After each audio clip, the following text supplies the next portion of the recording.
Hare Krishna Maharaj, obeisances to you. Hare Krishna. Hare Krishna Kendra Prabhu. Do you have a band there on site? Would you like to chant Hare Krishna? Sure. Oh, yes, I have a one-man band, Super. the Alayuta Prabhu, who, okay, one Sri Krishna Chaitanya, Hare Krishna, 3 to 5 minutes, nothing else. One tune. Jaya Shri Krishna Chaitanya Prabhu Nityananda Shri Advaita Gadadhar Shivasari Gaura Bhakta Vrinda Hare Krishna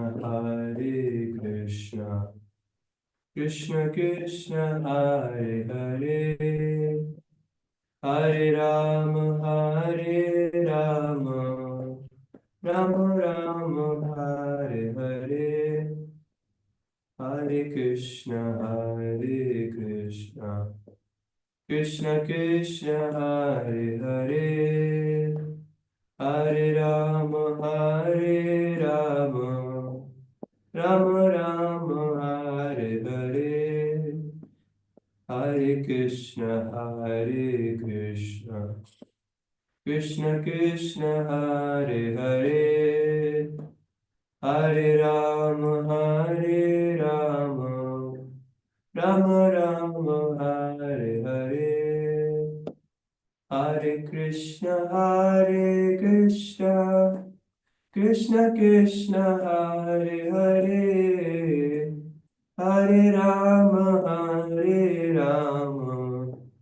Rama Rama Hare Hare Hare Krishna Krishna Krishna Hare Hare Hare Rama Rama Rama Hare Hare Hare Krishna Krishna Krishna Hare Hare Hare Rama Rama Rama Hare Hare Hare Krishna Krishna Krishna Hare Hare Hare Rama Rama Rama Hare Hare Hare Krishna Krishna Krishna Hare Hare Hare Rama Rama Rama Hare Hare Hare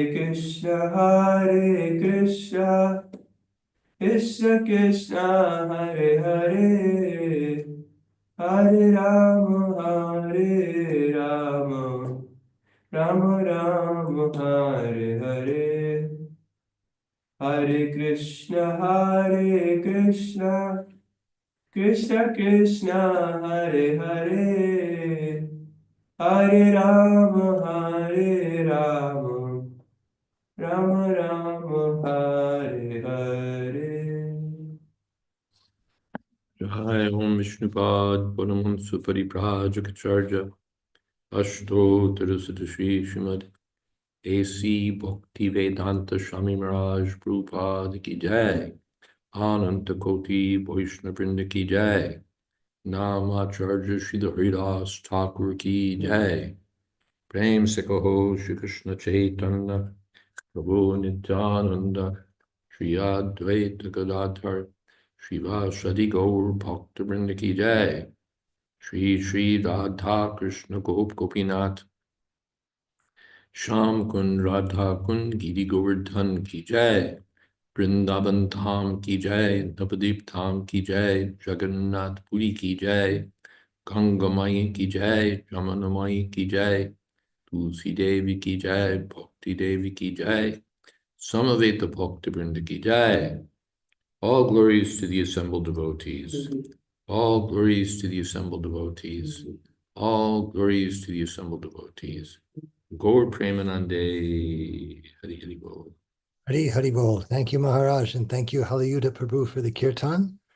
And thank you, everyone, for joining us for Srimad Bhagavatam with His Holiness Jayadvaita Swami. It is Wednesday, November 27th, 2024 in New York. And we are starting tonight with fourth canto, chapter 8, text number 16. The chapter is entitled Dhruva Maharaj Leaves Home for the Forest. Om Namo Bhagavate Vasudevaya. Om Namo Bhagavate Vasudevaya. Om Namo Bhagavate Vasudevaya. So this verse is spoken, or this is spoken about Dhruva Maharaj's mother, Suniti. So Srijadhairyang Vilalapa Shoka Davagnina Davalateva Bala Vakyang Sapatnya Smarati Saroja Shriyadrisha Bashpa Kalam Uvaha. This incident was unbearable to Suniti's patience. She began to burn as if in a forest fire, and in her grief she became just like a burnt leaf, and so lamented. As she remembered the words of her co-wife, her bright lotus-like face filled with tears, and thus she spoke. When a man is aggrieved, he feels exactly like a burnt leaf in a forest fire. Suniti's position was like that.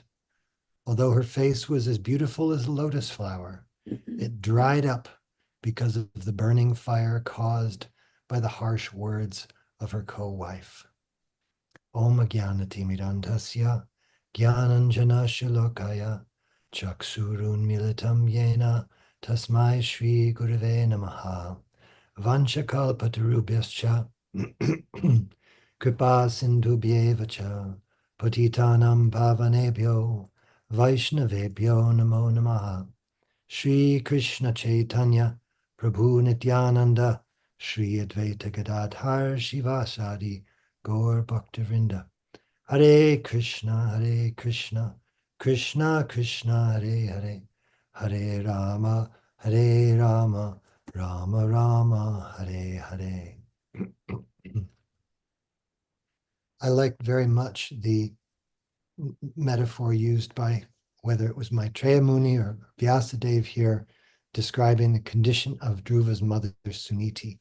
In the Sanskrit, it is Davalata Iva, like burnt leaves. And Prabhupada says that when a man is aggrieved, he feels exactly like a burnt leaf in a forest fire. So normal healthy condition of a leaf is that it's cool, it's filled with moisture, it's attached to the tree, everything's fine.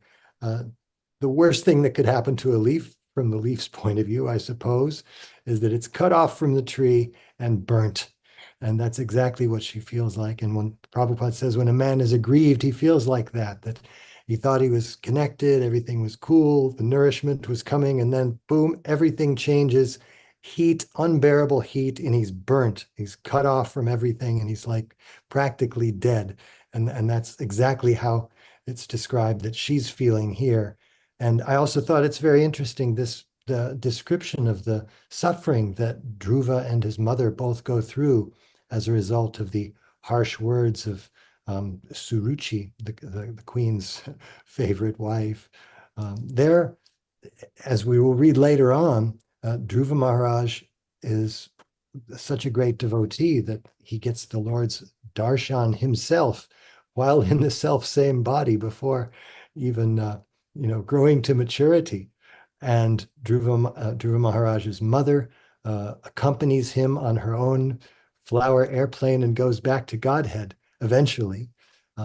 Sorry to spoil the story for those who may not know it, but these are examples of some of the greatest devotees that appear in the pages of Srimad Bhagavatam, and we hear that they're not spared the difficulties of living in the material world that puts people in such distress, such extreme distress that Dhruva Maharaj, as a little boy, is just willing to leave home and go perform incredible austerities. It's extraordinary. The behavior of the devotees of the Lord is extraordinary, and sometimes the hardships that they go through are also extraordinary. And Maharaj, we'd love to hear your comments on this if you have any. Otherwise, we can move on. I think we can move on. Covered it. I'll read the next verse. And I'll read. We have a question in the chat, or a comment. Saraswati Mataji says, Pranams Param Puja Maharaj and all the Vaishnavas. Attacks and insults directed at one's child is completely intolerable, although insults to yourself are tolerable. We see this with Sunita. Well, Namo Vishnu Padaya Krishna Prishtaya Bhutale Srimate Bhakti Vedanta Shamini Namane Namaste Saraswati Deve Gaudavan Nirvishesha Shunyavadi Paschatya Deshatarani. Yes, but the insults directed to a child can be instructive. Srila Prabhupada had children in the form of disciples, so he insulted them right and left. You have no brain. A brain is made of cow dung. You'll be intelligent in 100 births. You're a fool, and so on. So that wasn't that was good fortune for the disciple to be instructed in a cutting way. And the parents may also discipline the child in such a way that what are you doing? You're a fool. And that's there in Chanakya Pandit till the child is 5, just pamper him. But then once he's 5 years old, then be very strict with him. So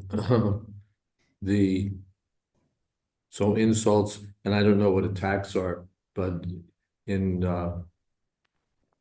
modern society, I suppose corporal punishment is a mortal sin, but it's traditionally accepted as a way of discipline for when a child is extremely wayward, then he's punished. He's punished. So, so these things are have come to that point, which is not to say that children should be abused, starved, beaten half dead, and so on, tortured. But there is a place for insults, and there is a place for punishment. And without that, we will see the result, what you get from a abandonment of discipline. So, as usual, balance and Krishna consciousness are required. Elsie Bray, you have a hand up, please go ahead. Hi, Krishna. Please accept my obeisances.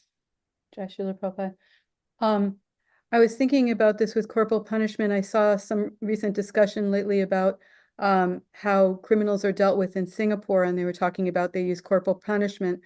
And somebody was saying that they had talked to somebody who had been in prison in Singapore for theft, and they were also to be given 3 lashes on the buttocks. And when and this thief who had been, he was out of prison, he says, I will never, ever commit theft again. He says, prison was easy to tolerate. He says, but the first stroke of the cane split his skin, and they had to stop the punishment, patch him up, and wait for him to heal before they finished giving him that punishment. He says, there is no deterrent like pain. And, obviously we're not going to give Singapore style punishment to children or even close to that. But I also remember the story that Prabhupada tells about the boy who was raised by his aunt, and he became a thief, and she was encouraging of him, which is a bit to the other extreme, but she never punished him for it. And then when he finally got caught, and his crimes escalated, and I think he committed murder in the course of thievery. And when the time came, he got caught and he was about to be executed, and he asked to speak to his aunt before he was executed. And she came up to him and he went to whisper in her ear and had bit her ear off. He says, "This is what you get for not punishing me. If you had punished me, I wouldn't be executed now. This is all your fault." And so I ever since I heard about the Singapore thief, I was thinking, yeah, this is, the whole idea is to deter people from committing crime. And if prison doesn't do it, then what is left? One good punishment at the beginning and you save a person from committing worse crimes. They may have a few scars to show for it, but they're not committing worse crimes and they're not ruining their lives completely. Anyways, those are my 2 cents. Hare Krishna. Dam dam damyatam asmi. Damyatam asmi. Krishna says, of punishments, I'm the stick. Methods of imposing discipline, I'm the stick. Hare Krishna. Which is not a campaign here to take sticks to kids or others right and left, but just to provide balance again. We have a few comments in the chat from Tulsi Priya Mataji. Not only a mortal sin, but illegal. Raveen Prabhu says, Valayat Pancha Varsani, Dasa Varsani Tvayat, Bapte tu Sodase Varse Putram Mishvad Acharyat. Up to 5 years, don't chastise, don't take any action. Let him be free. Whatever he likes, let him do. And after 5th year, for 10 years, you must be very strict. Then 5 years, and 10 years, 15. And when he is 16 years, treat him like a friend.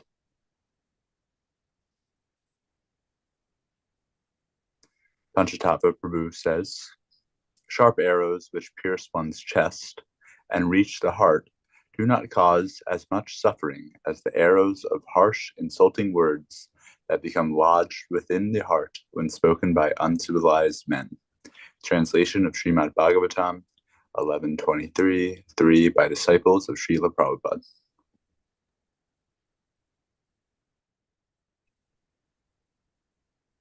Panchatattva Prabhu, would you like to read our next verses, including the next verse that has a purport there?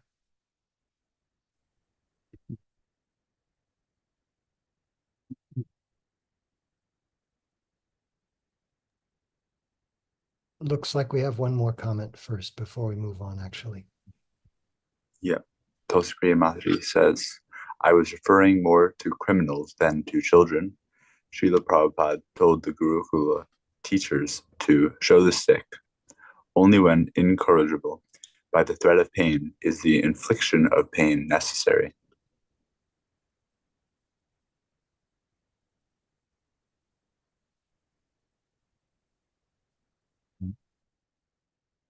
Hare Krishna.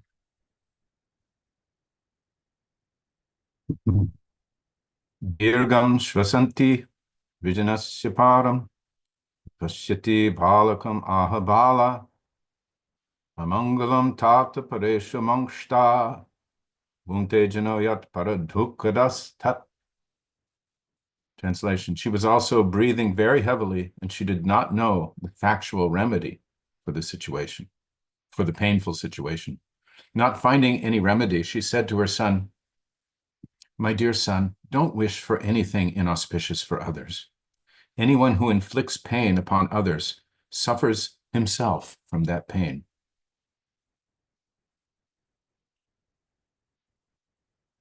Krishna. Gurudev, would you like to comment on this verse? Vishwanath Chakravarti Thakur has maybe a Kendra Prabhu would like to read that. Sure, this is for 17. He says, do not find fault, amangalam, in your stepmother. You have experienced the results of sins you have committed in previous births, since the person who gives suffering to others in a previous life receives it back in this life.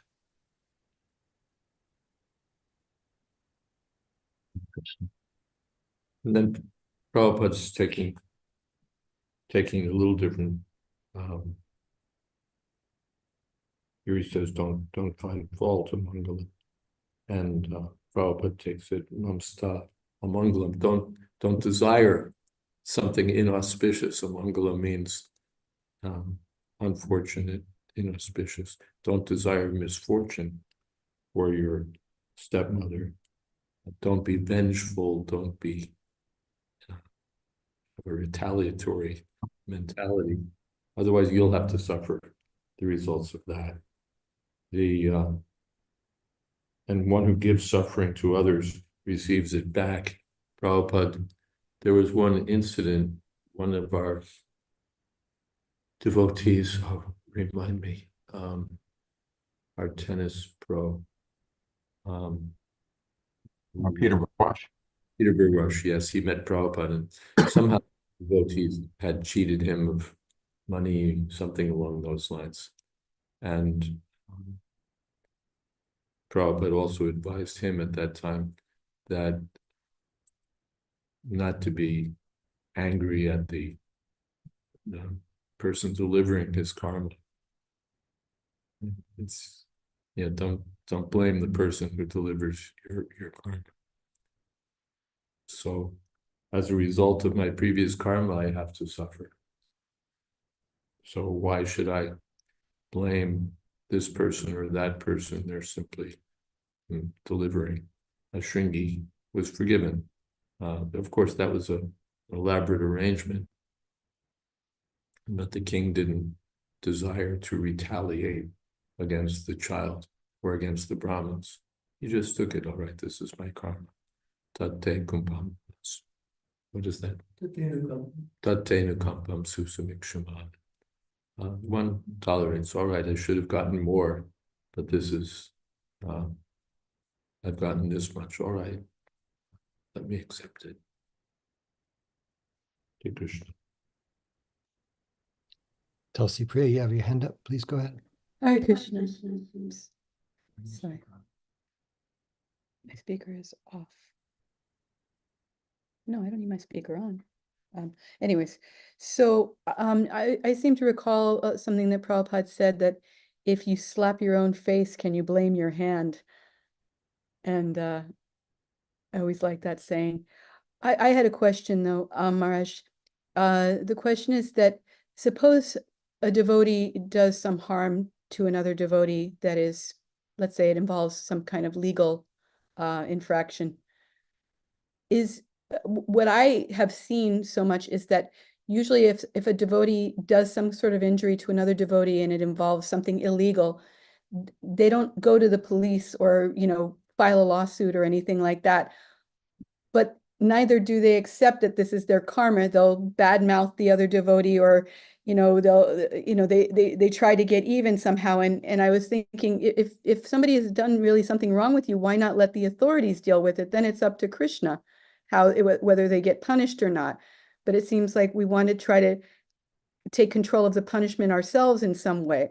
And I was wondering what your thought was. That I think it's better to go through legal avenues if you're really that harmed, and just leave it to the authorities.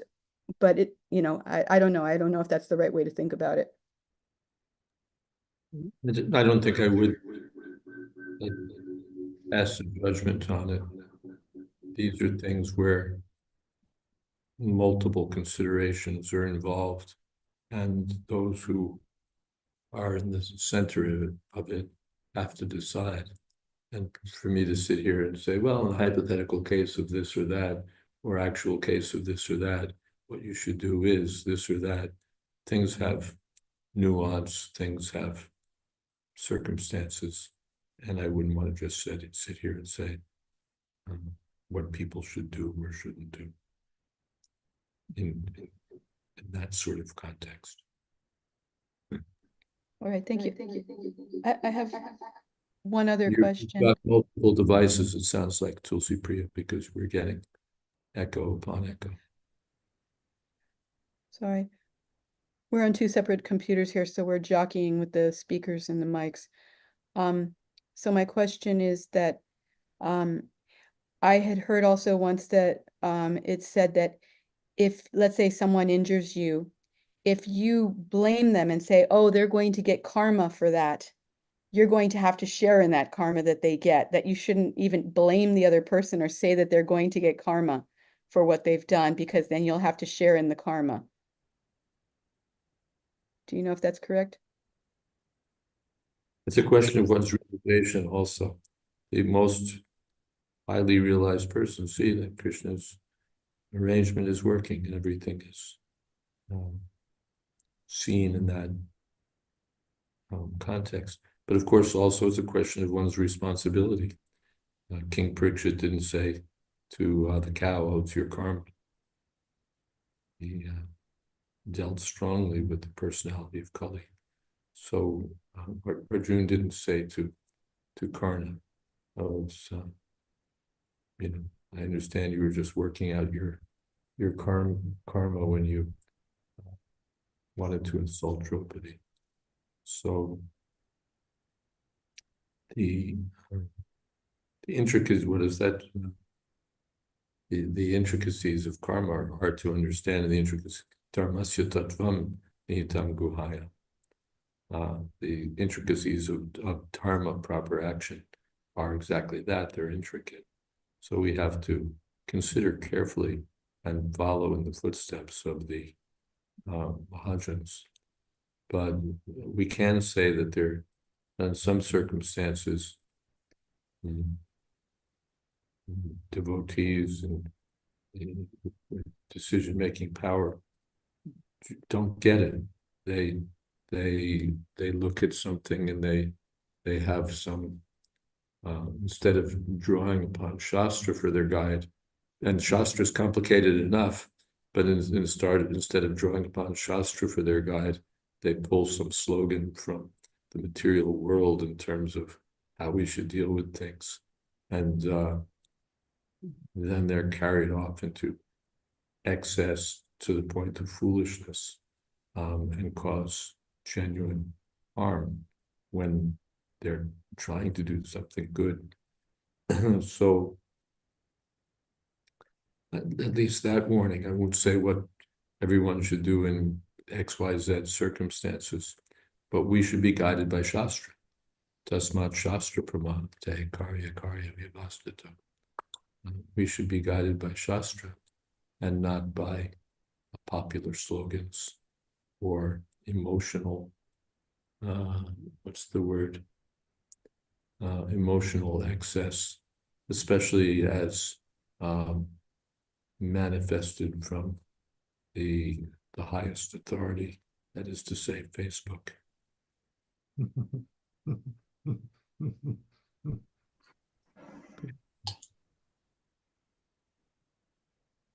We have a comment from Saraswati Mataji.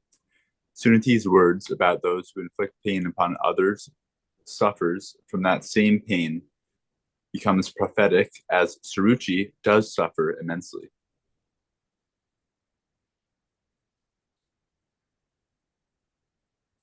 Praveen Prabhu writes, if we see some crime happening around us, but we know we can't do anything, would it be sinful to let the crime happen and just carry on? The question is contradictory. If we know we can't do anything, what should we do? So the question's, what's the word? Incoherent.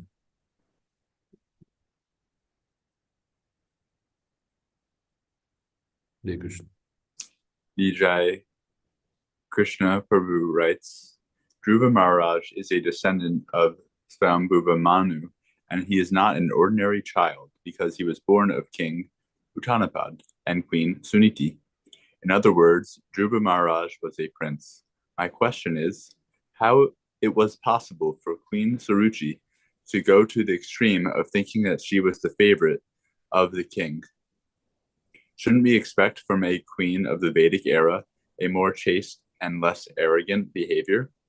After all, queens and kings of the Vedic era were expected to behave by taking the counseling of the Brahmanas at service in the royal court. Maybe there was a shortage of Brahmanas in the court of King Uttanapad at the time when Queen Suruchi behaved in such abominable way. Please, thank you, and Hare Krishna. Answer to the first question, how could she go to the extreme of thinking she was the favorite of the king? She was the favorite of the king. So she wasn't going to extremes, it was a fact, as we'll find in the next verse. Shouldn't we expect from a queen better behavior?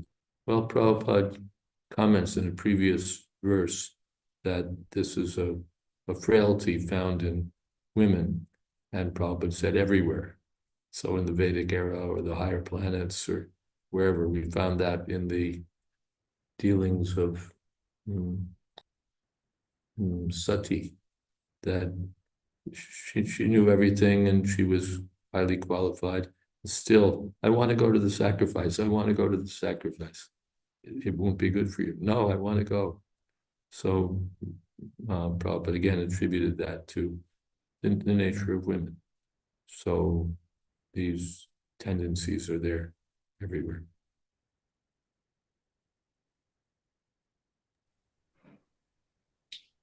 And we have a question from Saraswati Mataji. If Dhruva was qualified and was the elder son, then wouldn't he have inherited the throne regardless? It's always at the discretion of the king. So basically Suruchi is saying, well, older or younger, you're not my son, so you're not qualified. Again, she called him a bastard. You know, you're like an illegitimate son. Illegitimate sons don't inherit. And the king does have that freedom. Who was the example? Was it sure. Way back then, early Mahabharata, the son was less qualified, and so the king chose someone else. So that can happen. There's royal discretion.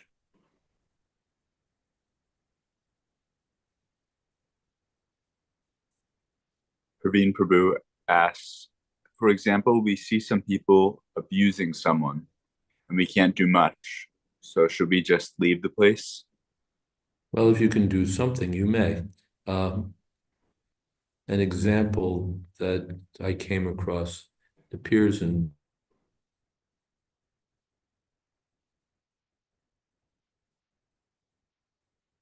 his book on the life during the Stalinist era, and when things were so what's the word, dangerous, that if you looked at a policeman cross-eyed, you might be sent to the gulag for however many years. And there was on some street corners, some policemen were abusing an older woman, for being mean and abusing her. And there were some younger women nearby, and they upbraided the policemen, although they could have gone to purgatory for that, or hell. They said, what are you doing? These are your mothers. Like, what kind of animals are you? And the police backed off, and they were shamed and backed off. So it was a risky thing to do, but they did it.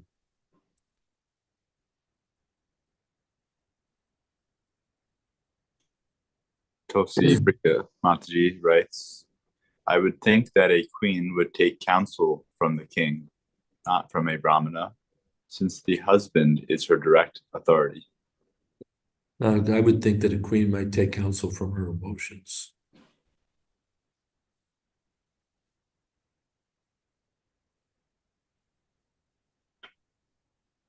And they don't. Yeah. Anyway, Hare Krishna. Hare Krishna. So we do verse 18. Satyam suruchya vihitam bhavan me yadhurbhagaya udare grihitaha tanyena vridascha vilajyate yam Variete va vodum itaspetir mam.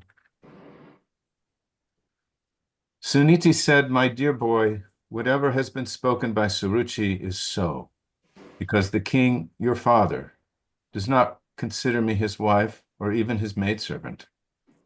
He feels ashamed to accept me. Therefore, it is a fact that you have taken birth from the womb of an unfortunate woman, and by being fed from her breast, you have grown up." I think there's something, Vishwanath Chakravarti Thakur's commentary on this verse.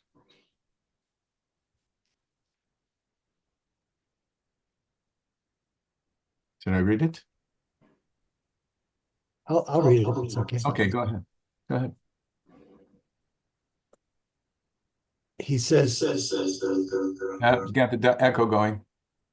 you read it, Prabhu. Okay.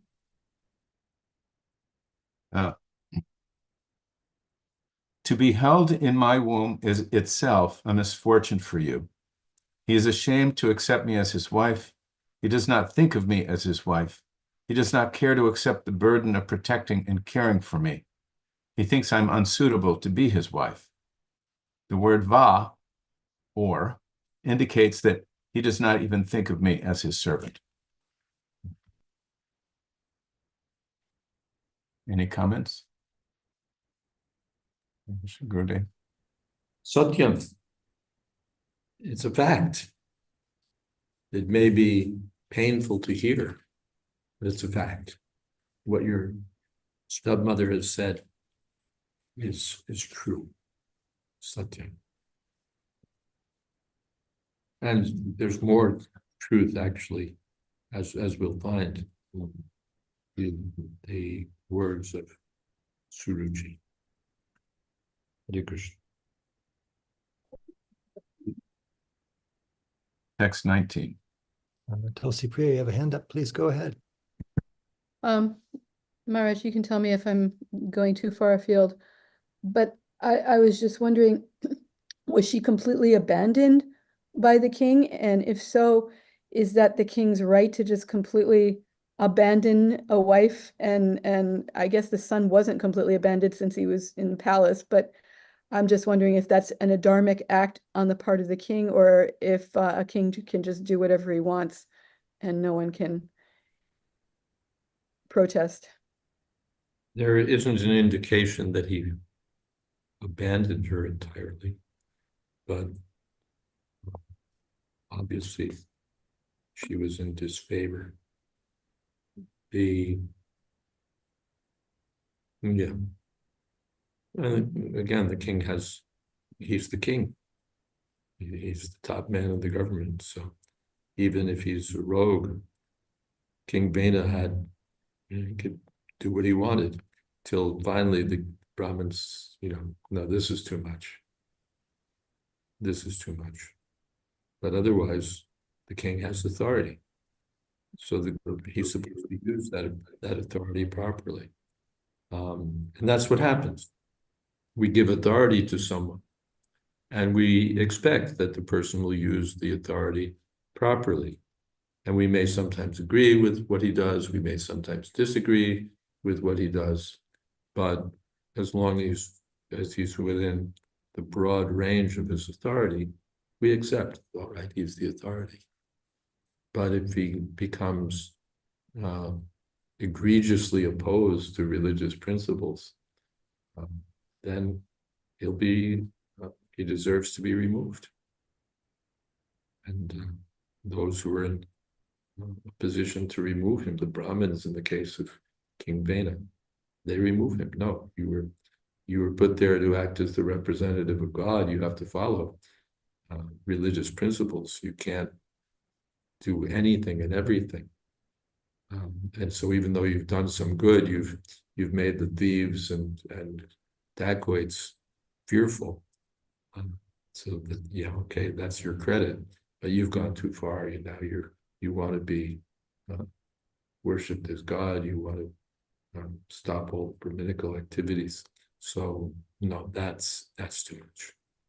So we may think that we have sort of unlimited license to use authority, but if we act according to whims, kama karta, then we can be removed. Kama karta, nasasiddhim bhavati. Whimsical action, Prabhupada called it kama karta, just according to our, well, sense that we can do as we like. We're in charge here. We can do as we like. No, we're servants of the person who's ultimately in charge, the personality of Godhead, and therefore we have to follow the principles expounded by the Supreme Personality of Godhead. Dharmam hi sakshat. We have to follow the principles of Shastra, not just be motivated by our own take on things. And we may be removed.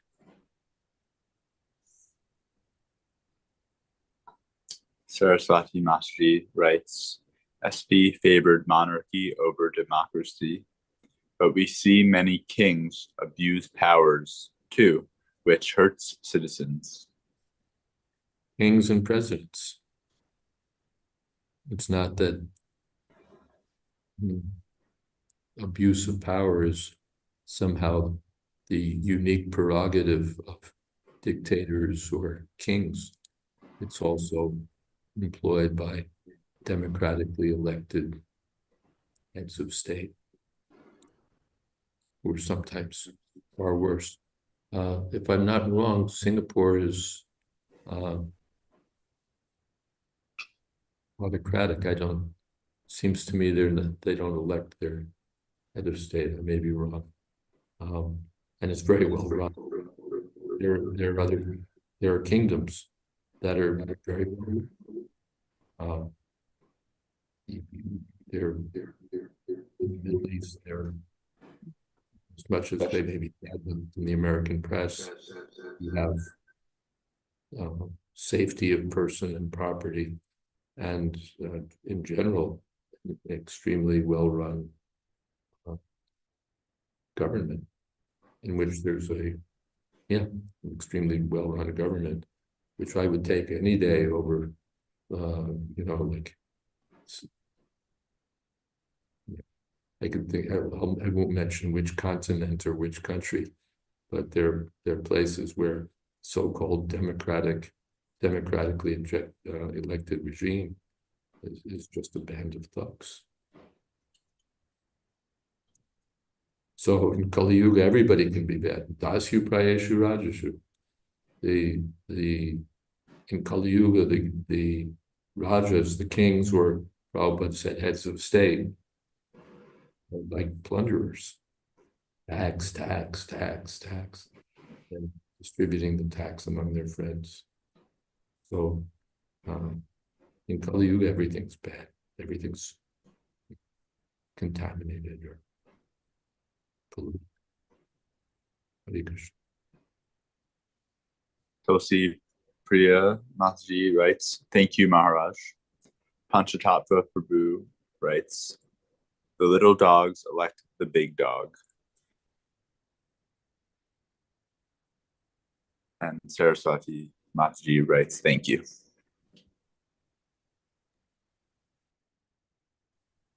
Vijay Krishna Prabhu, your hand is up. Please go ahead. Yes, Maharaj, can you hear me? Yes, sir. Maharaj, you said that, if I may, you said that Queen Suruchi being the favorite of the king, it was a fact. Based on that, my question is, it confuses me that we see a king of the Vedic era to have a favorite wife amongst all his wives. He is a king. Isn't that what is to be expected? Is for the king to be impartial, even in relation to the love he devotes to all his wives? A favorite wife, a king with a favorite wife in the Vedic era? How do you explain that? There's You're being unrealistic. Kings have favorites. Oh, Or I see. the Yes, Maharaj. and they, in this case, the king comes under the thumb of his wife. What is that? Krita Mrigeshu. He becomes like a dancing dog in the hands of women. That goes for the ordinary street sweeper or the king. I've given the example. There was a American senator from the conservative Midwest of the United States who just became a prostitute hunter. He became mad after a striptease cabaret dancer, and he was a respectable man. He had a wife and a family, and so on. But due to uncontrolled senses, adanta gobir vishatam to mishra, he couldn't give up at the risk. He ruined his career by just attachment to a whore. Judged by lust, judgment goes out the window. In I think Muchakunda's prayers, he said, we go out and conquer the world, and then we come back to the palace and fall at the feet of the queens for sense gratification. So this is passion. In the mode of passion, one doesn't care for, one sometimes gets it wrong and sometimes gets it right. Buddhi sa partha rajasi. This is intelligence and passion, sometimes right, sometimes wrong, because one is ruled. One becomes, what is that? A slave to passion. Give me that man that is not passion's slave. So under the influence of passion, these things are there. Even in kings, even in demigods. Of course, Maharaj, thank you very much.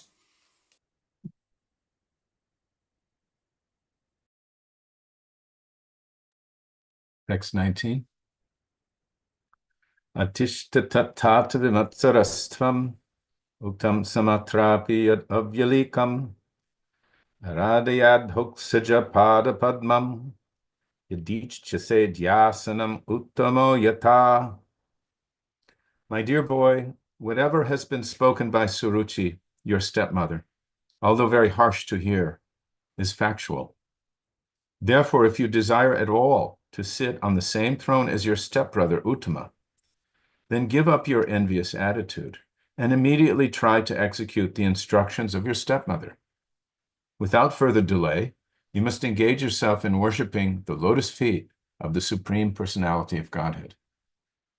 Purport. The harsh words used by Suruchi to her stepson were true, because unless one is favored by the Supreme Personality of Godhead, one cannot achieve any success in life. Man proposes, God disposes. Suniti, the mother of Dhruva Maharaj, agreed with her co-wife's advice that Dhruva engage himself in the worship of the Supreme Personality of Godhead.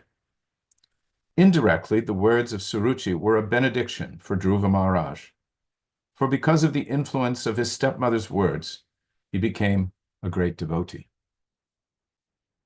Om Vishnu Padaya Krishna Pastai Buddha Gurudasa Jayadvaita Swami Niti Namane Om Agyana Timaranda Sagaranjana Salakaya Chakshurumani Tamyana Tasmai Shri Gurave Namaha.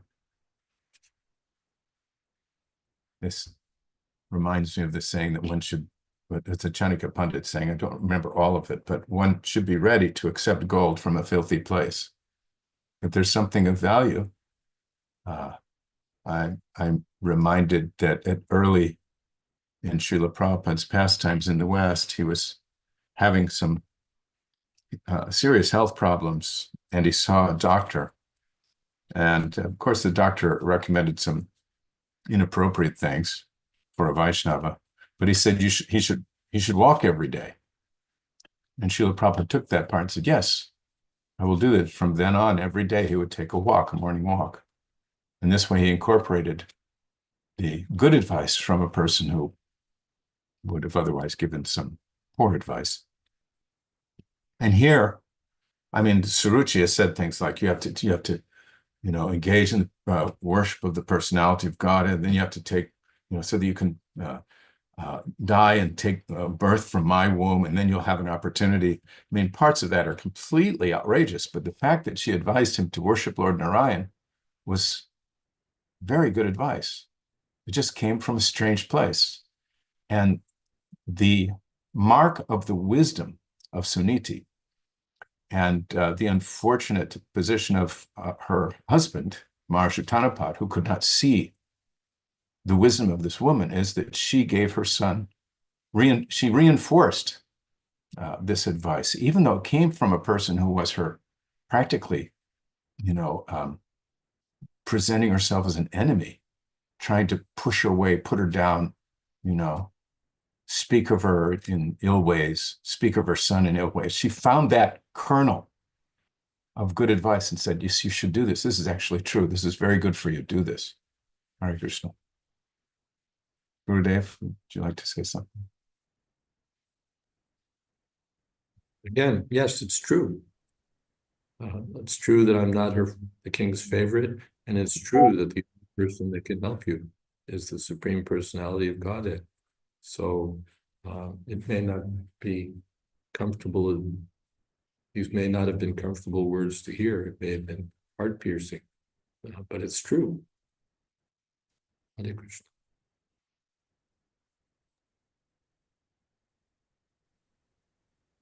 Srila Vishwanath Chakravarti Thakur has comment here. He says, Suruchi is equivalent to your mother, Samatra, though she wants to harm you. Do what she has said. What is true of Yalikam is not comfortable to hear, but worshiping the Lord is not uncomfortable for anyone. Therefore, give up hatred of Suruchi. My weeping has been written on my forehead by the Creator since birth. It is my karma. You should be happy.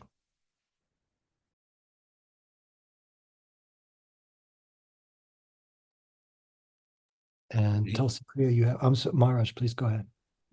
Vimatsara, you shouldn't be envious or resentful might be the word to choose. Don't be resentful. Just take it. It's true. You've gotten a blessing, although it doesn't seem so.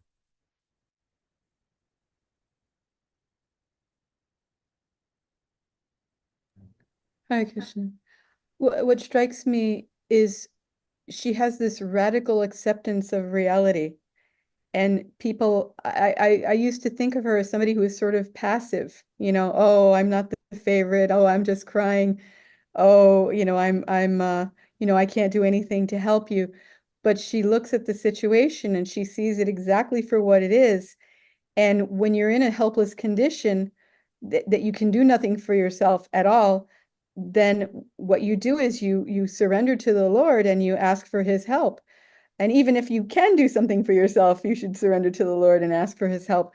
But a lot of people criticize that mentality that when you're in a state where you can't really do anything, that people criticize thoughts and prayers or whatever, But it seems that she's very, very in touch with the reality of the situation. She accepts it exactly as it is. And not only that, she accepts it so radically, as Maharaj is saying, that, you accept it even from somebody who's acting as an enemy. I guess I'm looking at it more from the perspective of her character and how somebody who's apparently without favor, without resources, without any kind of, anything to her own credit, she gives this great advice, and look what happens to her son. He becomes so powerful as a result of this advice.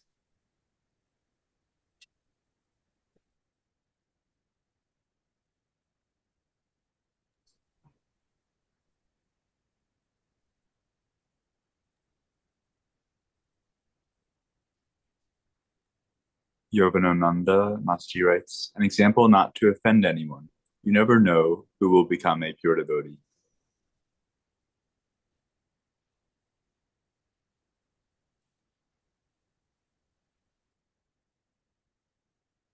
All right, we have reached the top of the hour again, and it's time for Kirtan. Vijay Krishna Prabhu, would you like to lead us in Kirtan? Yes, Ekendra Das Prabhu, I would, may I? We insist. Thank you very much, you're most kind.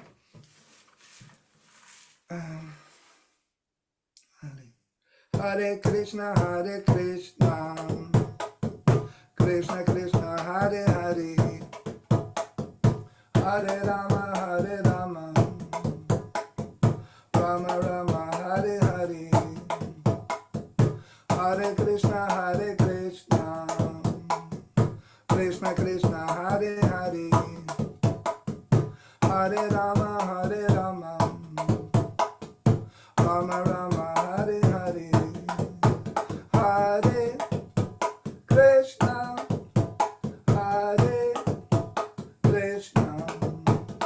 Krishna Krishna, Hare Hare, Hare Rama, Hare Rama, Rama Rama, Hare Hare, Hare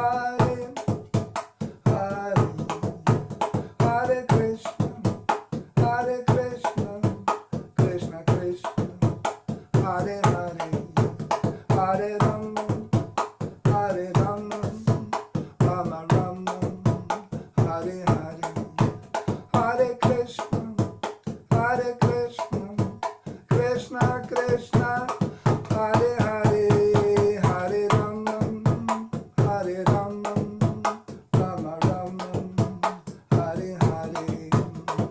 Hare Krishna, Krishna Krishna, Hare Hare, Hare Rama, Rama Rama, Hare Hare, Hare Krishna, Krishna Krishna, Hare Hare, Hare Rama, Rama Rama, Hare Hare, Hare Krishna, Krishna Krishna, Hare Hare, Hare Rama, Rama Rama, Hare Hare, Hare Krishna, Krishna Krishna, Hare Hare, Hare Rama, Rama Rama, Hare Hare, Hare Krishna, Krishna Krishna, Hare Hare, Hare Rama, Rama Rama, Hare Hare, Hare Krishna, Krishna Krishna, Hare Hare, Hare Rama, Rama Rama, Hare Hare.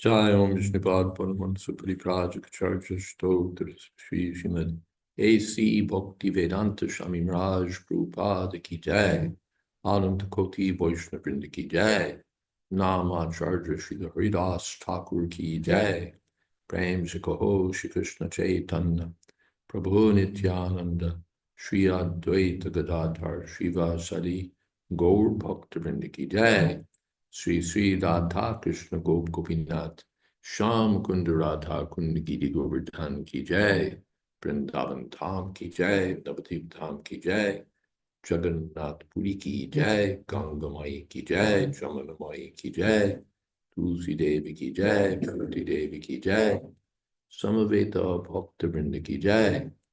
All glories to the assembled devotees. All glories to the assembled devotees. All glories to the assembled devotees. Gaur Premanande. Hari Hari Bol. Thank you, Maharaj, so much. And thank you, Vijay Krishna Prabhu, for the Kirtan. Right. Thank you, everyone, so much for being here, lending your comments and questions and your ears. Srimad Bhagavatam Ki Jai. Srila Prabhupada Ki Jai. His Holiness Jayadvaita Swami Ki Jai. Jai, Samaveta Bhakta Vrinda Ki Jai. Jai, Gaur Premanande. Hari Bol. Hari Bol. Thank you, Gurudev. Thank you, Panchatattva Prabhu. Thank you, Maharaj. Thank you, Yogananda. Hare Krishna. Very well. Thank you, Krishna Kantiya. Thank you to all.